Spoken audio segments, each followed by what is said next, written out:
ప్రపంచ స్థాయిలో పోటీ పడే విధంగా రాష్ట్ర ప్రభుత్వం క్రీడాకారులను ప్రోత్సహిస్తుందన్నారు ఎమ్మెల్యే వేముల వీరేశం.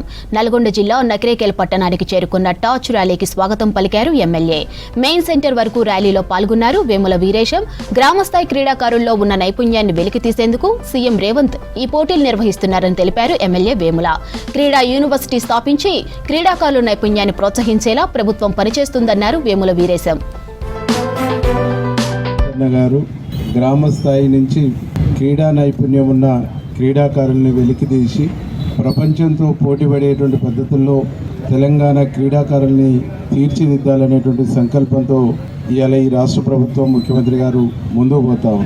గ్రామీణ స్థాయిలో క్రీడాకారులను ప్రోత్సహించాలనే ఉద్దేశంతో ఈరోజు సీఎం కప్ పేరుతోని గ్రామ స్థాయి నుంచి మండల స్థాయి నుంచి జిల్లా స్థాయి నుంచి సెలెక్ట్ అయినటువంటి వాళ్ళను రాష్ట్ర స్థాయిలో ప్రోత్సహిస్తూ ఈ దేశానికి మంచి క్రీడాకారుల్ని అందించేటువంటి ఒక సంకల్పంతో ముఖ్యమంత్రి గారు ముందుకు పోతూ ఉన్నారు.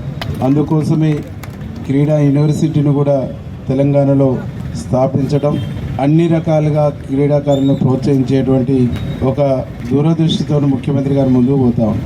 2047 నాటికి తెలంగాణను $3 ట్రిలియన్ ఎకానమీ పెంచేటువంటి ఒక పద్ధతుల్లో ఈ రాష్ట్రాన్ని ముందుకు తీసుకుపోతూ దాంట్లో భాగంగా అన్ని రంగాల్ని కూడా అభివృద్ధి చేసేటువంటి దాంట్లో ముందుకు పోతున్నటువంటి ముఖ్యమంత్రి గారు వారి పేరుతో నడుస్తున్నటువంటి ఈ సీఎం కప్పు విజయవంతం కావాలని టార్చ్ ర్యాలీని అన్ని మండలాల నుండి జిల్లా హెడ్ క్వార్టర్కి చేరుస్తున్నటువంటి ఈ బాధ్యులకు కూడా మనస్ఫూర్తిగా అభినందనలు, కృతజ్ఞతలు తెలియజేస్తూ మీ ప్రయత్నం సఫలం కావాలని, మట్టిలో నుంచి మాణిక్యాల్ని తీసినట్టుగా గ్రామీణ ప్రాంతాల నుంచి ఒక నైపుణ్యం ఉన్న శక్తివంతమైన గ్రామీణ క్రీడాకారుల్ని ప్రపంచానికి, దేశానికి చూపించాలని మీ అందరికీ మనస్ఫూర్తిగా అభినందనలు